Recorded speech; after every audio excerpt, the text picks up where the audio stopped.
أن النبي صلى الله عليه وسلم قال: إن الله تعالى إذا أراد بعبد خيرا استعمله. فقيل: وكيف يستعمله يا رسول الله؟ قال: يوفقه لعمل صالح قبل الموت. رواہ الترمذی۔ حضرت انس رضی اللہ تعالیٰ عنہ سے روایت ہے کہ جناب نبی کریم صلی اللہ علیہ وسلم نے ارشاد فرمایا: اللہ تعالیٰ جب کسی بندے کی بھلائی کا ارادہ فرمانا چاہتے ہیں، جب اللہ تعالیٰ کسی بندے کے ساتھ بھلائی کا ارادہ فرمانا چاہتے ہیں، بھلائی کا ارادہ فرمانے سے مراد اس کا حسن انجام، حسن خاتمہ اچھا ہو جائے۔ جب اللہ تعالیٰ یہ چاہتے ہیں تو اس سے بھلائی کے کام کرواتے ہیں۔ پوچھا گیا کہ اللہ کے رسول، اس سے بھلائی کے کام اللہ تعالیٰ کس طرح کرواتے ہیں؟ فرمایا کہ موت سے پہلے اس کو نیک کام کرنے کی اللہ تعالیٰ توفیق دے دیتے ہیں۔ ایک لفظ آپ نے بہت سنا ہوگا اور دعا میں بھی آپ مانگتے ہوں گے یقیناً، کتابوں میں بھی پڑھا ہوگا۔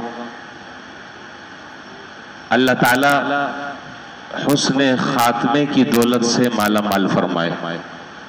یہ دعا ہم مانگتے ہیں عام طور پر۔ اللہ تعالیٰ ہمارا اچھا خاتمہ فرما دے، اللہ تعالیٰ ایمان پر خاتمہ فرما دے، اللہ تعالیٰ کلمے والی موت نصیب فرما دے۔ یہ حسن خاتمہ کیا چیز ہے؟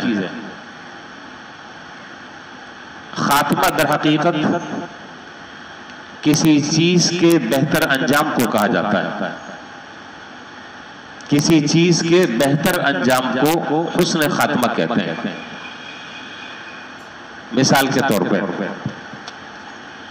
ایک بچہ پورے سال نہیں پڑھتا، لیکن جب امتحان ہوتا ہے سالانہ اس کا رزلٹ بہترین آتا ہے،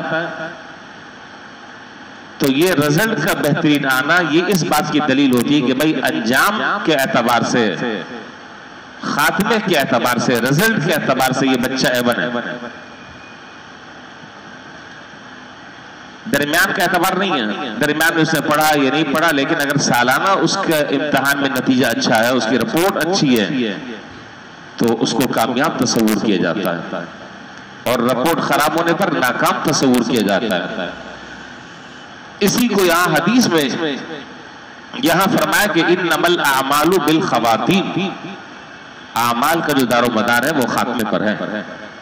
اب کس کا خاتمہ کیسے ہوتا ہے یہ تو اللہ تعالیٰ بہتر جانتے ہیں، لیکن علماء نے لکھا کہ اچھی طرح یہ بات ذرا سے سمجھ لیں۔ حضرات علماء کرام رحمہم اللہ نے فرمایا کہ جو آدمی جس طریقے سے زندگی گزارتا ہے اللہ تعالیٰ اسے موت بھی ایسی عطا فرماتے ہیں۔ میں پھر دوبارہ اس جملے کو دہرا رہا ہوں، جو آدمی جس حالت میں زندگی گزارتا ہے اس کو موت بھی اسی حالت میں آتی ہے، اور جس حالت میں موت آتی ہے قیامت کے دن وہ اللہ تعالیٰ کے ہاں بھی اسی حالت میں اٹھایا جائے گا۔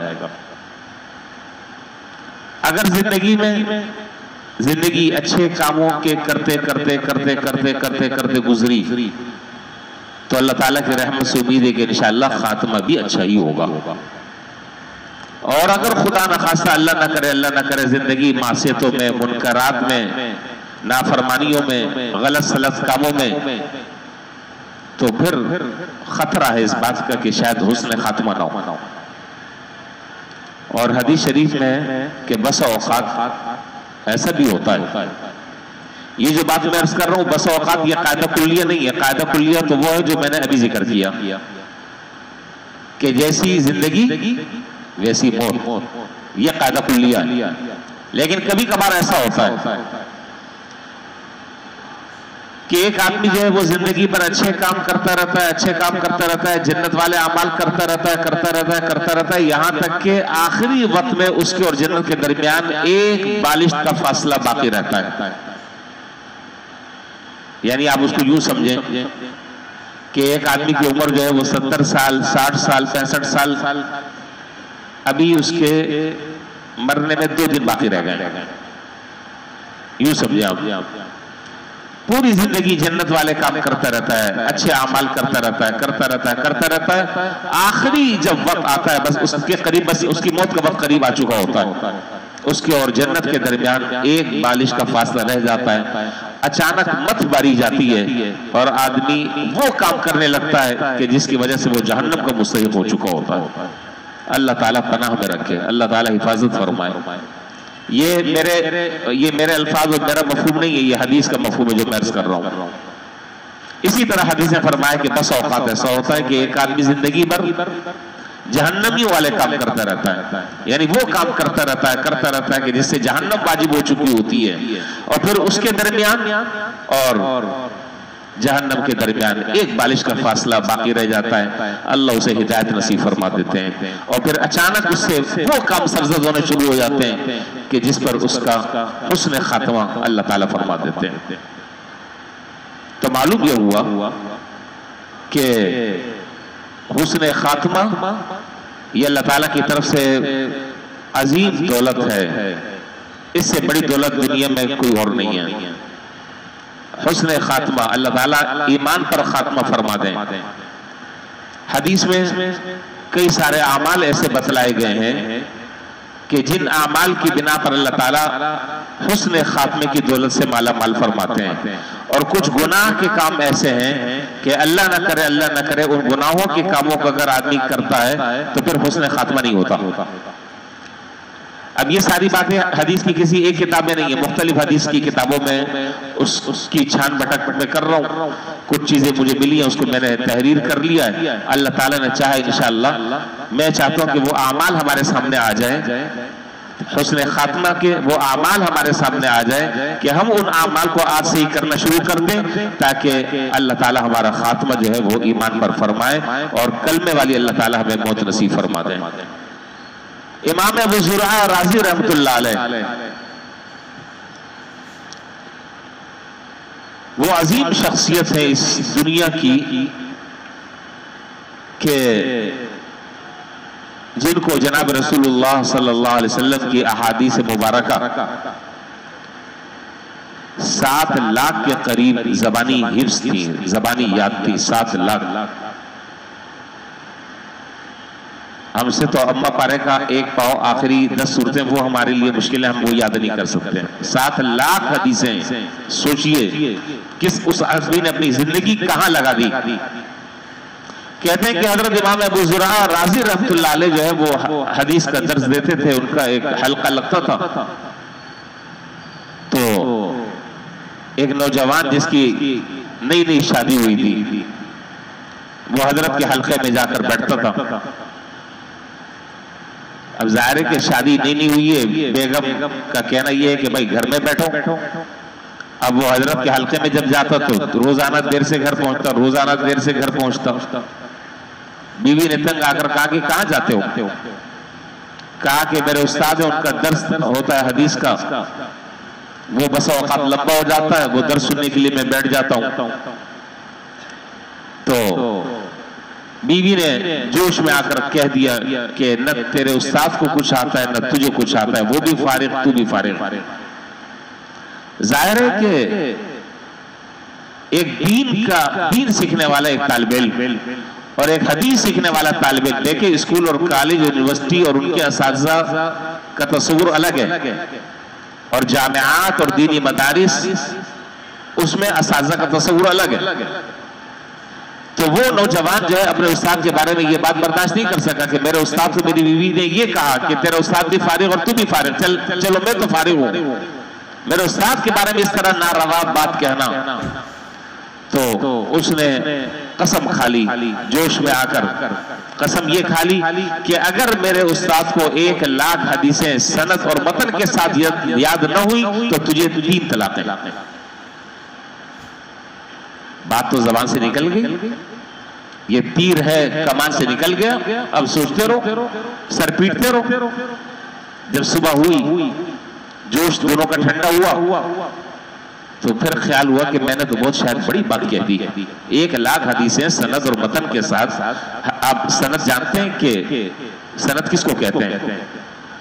کہ سرکار دو عالم نبی کریم صلی اللہ علیہ وسلم سے لے کر اس محدث تک کے اس حدیث کے جتنے واسطے درمیان میں راوی ہیں وہ سند کہلاتی ہے۔ تو میں نے تو یہ بات جوش میں آ کر کہہ دی، اب پتہ نہیں استاد کو آتا بھی ہے کہ نہیں آتا، اور اگر خدا نخواستہ اللہ نہ کرے استاد کو نہ آتا ہو تو 3 طلاقیں بیوی تو ہاتھ سے گئی۔ جب صبح ہوئی تو یہ شاگرد حضرت امام ابو زرع رازی رحمۃ اللہ علیہ کی خدمت میں پہنچے اور رات والی ساری صورتحال ان کے سامنے بیان کی کہ حضرت اس طرح کا معاملہ ہوا، اور میں نے جوش میں آ کر بغیر سوچے سمجھے زبان سے یہ جملہ کہہ دیا کہ اگر میرے استاد کو 1,00,000 حدیثیں یاد نہ ہو تو تجھے 3 طلاق، فرمایا کہ جاؤ میاں بیوی کی طرح رہو، مجھے 1,00,000 حدیثیں سند اور متن کے ساتھ اس طرح یاد ہیں جس طریقے سے تم سورہ اخلاص تمہیں یاد ہے، جس طرح سورہ اخلاص تمہیں یاد ہے اسی طرح مجھے 1,00,000 حدیثیں اس طریقے سے یاد ہیں۔ آپ اندازہ لگا اور آپ سوچیں کہ اس شخصیت نے اپنی زندگی کن کاموں میں لگائی، اور جب حدیث کے پڑھنے پڑھانے میں زندگی بھر لگائی تو اختتام اور انجام کیسا ہوا وہ بھی سن لیجئے، پھر میں بات مکمل کر لیتا ہوں تاکہ بات پوری ہو جائے۔ امام ابو زرع رحمۃ اللہ علیہ رازی رحمۃ اللہ علیہ کا آخری وقت تھا، انتقال کا وقت قریب تھا۔ ان کے بڑے بڑے مایہ ناز تلامذہ، اجل تلامذہ اور اجل شاگرد ان کے سب قرب و جوار میں بیٹھے ہوئے تھے۔ مشورہ یہ ہوا کہ استاد جو ہیں وہ نیم بے ہوشی کی حالت میں، اور حدیث میں ہے کہ جب تم کسی ایسے آدمی کے سامنے بیٹھ جاؤ کہ جس پر موت کے غشی طاری ہو رہی ہو تو لقنوا موتاکم لا الہ الا اللہ، اپنے مردوں کو لا الہ الا اللہ کی تلقین کیا کرو۔ تلقین کا مطلب یہ نہیں ہے کہ اس کو کہا کرو کہ لا الہ الا اللہ پڑھو، نہیں، اس کے سامنے خود پڑھنا شروع کر دو۔ اگر اس نے زندگی ایمان والی گزاری ہوگی اللہ تعالیٰ اس کلمے کو اس کی زبان پر جاری فرما دیں گے۔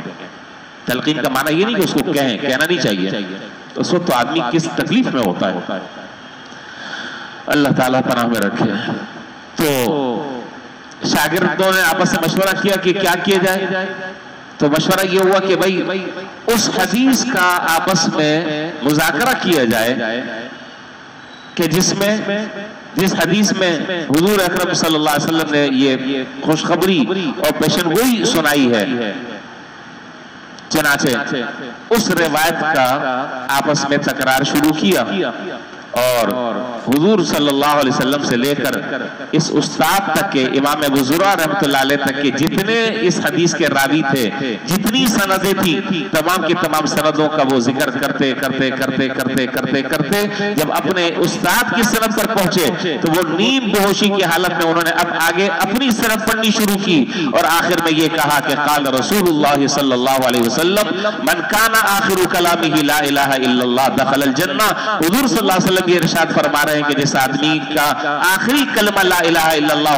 ہو وہ جنت میں داخل ہوگا۔ یہ آخری الفاظ کہے اور روح پرواز کر گئی،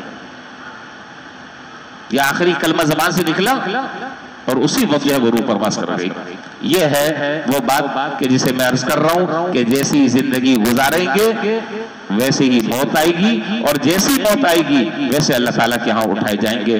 اللہ تعالیٰ ہم سب کو حسن خاتمے کی دولت سے مالا مال فرمائے۔